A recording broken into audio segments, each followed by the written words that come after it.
how to be more confident in your work as a nail professional. I would say this is probably one of the most important things. We're going to talk about how to get there right now on the Biz Talk.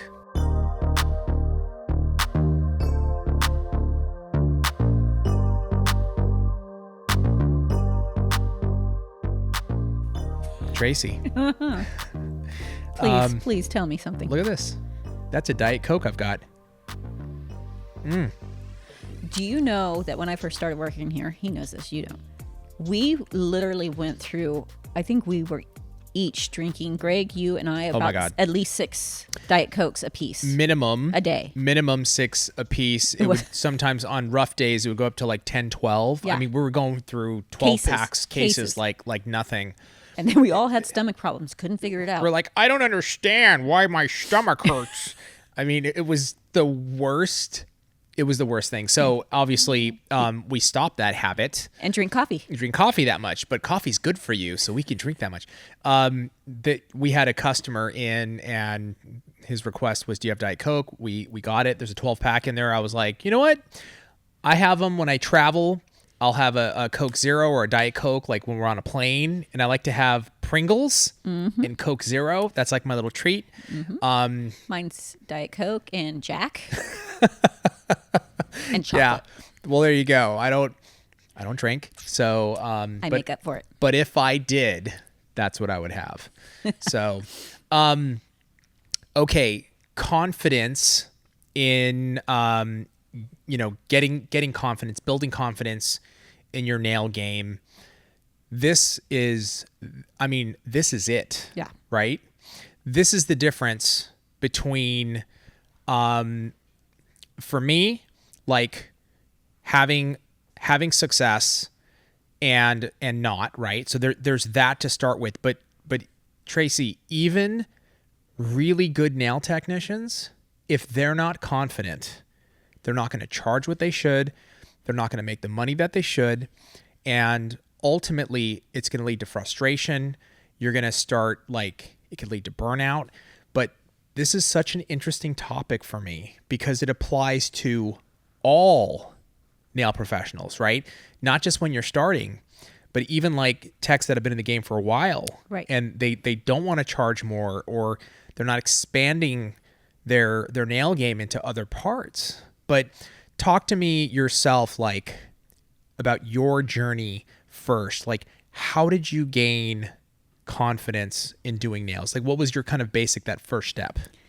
It's honestly, it's really hard for me because I think people think that you get confidence and you're now just a confident person. I am full of self-doubt all the time. Yeah. All the time. So when people say, when do I completely have confidence? I still don't have I am a confident person, but my mind, I'm racing going, oh my God, everybody's going to figure out that I'm a fraud. I'm a fraud. Today I don't know what I'm doing, but I will proceed with confidence. Yeah. So I don't know. It's a hard thing to explain because I am one of those people that overanalyze, overthink. And so, yes, even when someone sits in my chair today or tomorrow, I'm nervous about it. So, but it's different than when I first started. Yeah, right. There's been gradual growth in your confidence level. Yes. So I think the first thing is, I think you make a really good point.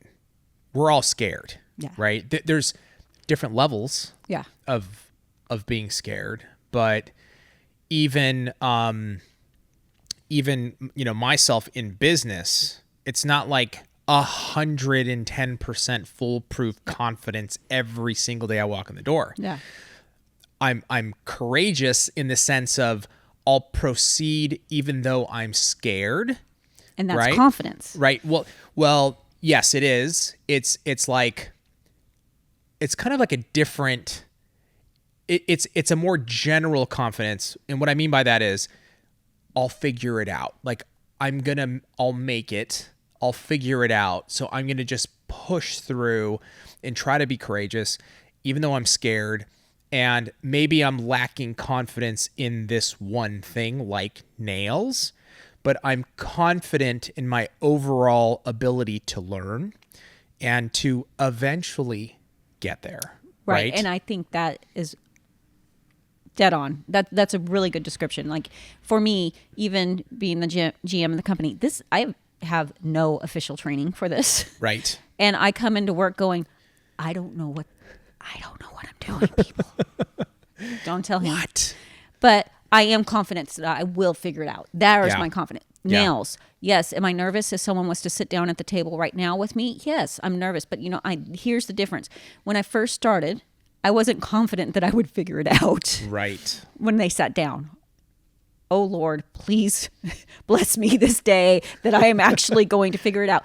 Now I'm nervous when they sit down, but I am confident that it will look good in the end. Right. So I think that's it, right? So if you look at those two different types of confidence, right? There's the general, like, look, I know I'm going to figure this out. And so even though I'm confident overall, I may not be confident in doing nails, but I know I'm going to figure it out. How do you develop that, right? So for me, I can only speak for myself. Confidence develops from like learning and having small, little, itty bitty successes, little tiny successes. And those are the confidence blocks for me, right? Yeah. I have one piece of success, like maybe I put the form on correct. Finally, it's like, oh my gosh, I did it. Yeah. I finally understand how to apply the form on correctly. So that right there shows me, okay, I can do this. I may not know how to like pick up the acrylic yet, but I figured out the form. And so, and even though it, like a lot of people are like, oh, that's so simple. Actually, it's not. A lot of people put on forms incorrectly all the time. Forms were a struggle for me. Right. They were a struggle. Right. And, but once you get it, then it's like the light bulb goes off, right? But I think it's a series of those events, and which is why like putting the time in and practicing, and then you start to get these little successes, and then it starts to build confidence. Right. It is practice, time. Yeah. Time and practice. Yeah. And those little accomplishments. Big for me is that happy client. Oh, I got a happy client. She rebooked. Confidence. Confidence. Next person. She rebooked. She's happy. I didn't get any calls this week with broken nails. Confidence. I liked my nails today. Confidence. Yeah. I posted my nails today. People liked them and commented that and got some customers off it. Confidence. You know, that it's what you said. I think too many people, especially when they're starting out, they're like, maybe they have, let's say they've 5 clients who have rebooked, right? Yeah. And instead of looking at that and going, oh my gosh, I've built 5 and they've rebooked, which means they like my work enough to come back, they might be going, Jesus, Tracey has 100 clients. Yeah. Like, I suck. I must not be good because I'm not here yet. But Tracey used to be there. But right, that's the thing. Yeah. You have to start somewhere. But it's the ability to look at those little tiny victories, right? You have to look at, that's so big, Tracey. Like you just said, today I had a happy client. One, I'm talking about one. I had one happy client and they rebooked. Confidence. That is such a big like flag waving in your face of not only did you technically you did the nails correctly, but you made the client happy enough to where they are rebooking. What does that tell you? That should give your overall, like that overall confidence of like, okay, now it's just a matter of time. Yes, I'm right? getting there. Now, here's what I do see with DMs. One client out of all these clients they've had that have rebooked and they're confident builder, confident. One client, my nails broke. I'm not happy. This is what happened. And it's just this one person out of 20, 30 clients. And now they have let that completely demolish all their confidence. Right. You are going to fail.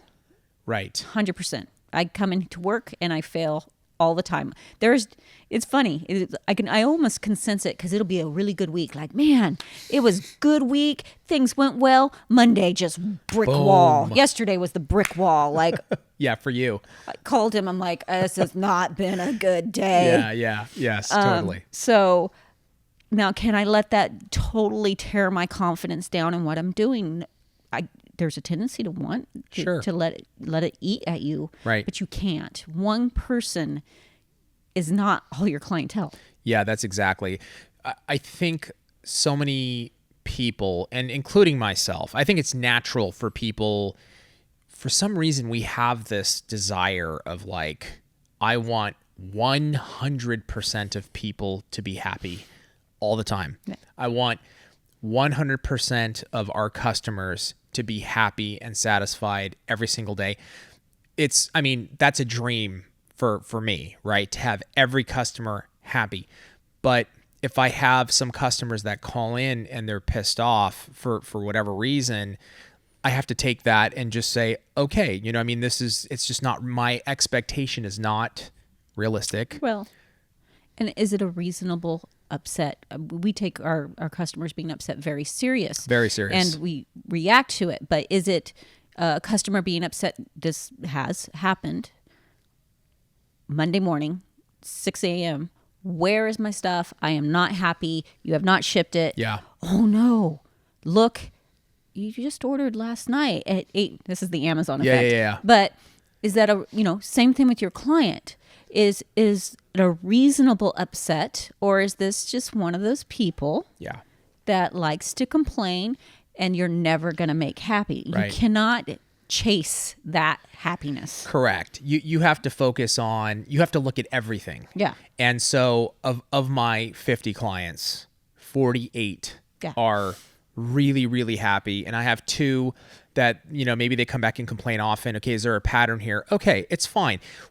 Not every client is going to be a dream client. Not every customer is going to be a dream customer, but obviously you're there to do a service, and you got to take that, and you have to say, it's okay. I'm going to do the best I can. And I know I'm servicing them, and I'm going to help them out, and they might complain. It's fine. I'm not going to take it personally. I'm not going to sit there and go, my work and my business sucks because 2 people are complaining about it. If it's obviously legitimate, right? And a lot of times there's legitimate complaints, and we try to fix and make better. Absolutely. You didn't get your shipment, you didn't like how somebody spoke to you, the service wasn't good, whatever the complaint is, like, we're gonna jump all over that. But you can't take it personally and then judge your entire ability based on a couple people. Right. And you can't let that one person take away all those years of little tiny builders of confidence. Correct. So, and it's hard. It's hard. We know this, right? Like, when we look on social media, somebody will make a comment about me, and I'll laugh about it, but then for a couple minutes, does it sting? Of course it does. Anytime somebody says, like, hey, Greg's brother. That if you want to get to Habib, by the way, in the comments, call him just do Greg's it. brother. Call me Greg's brother and comment. Just go ahead and do it.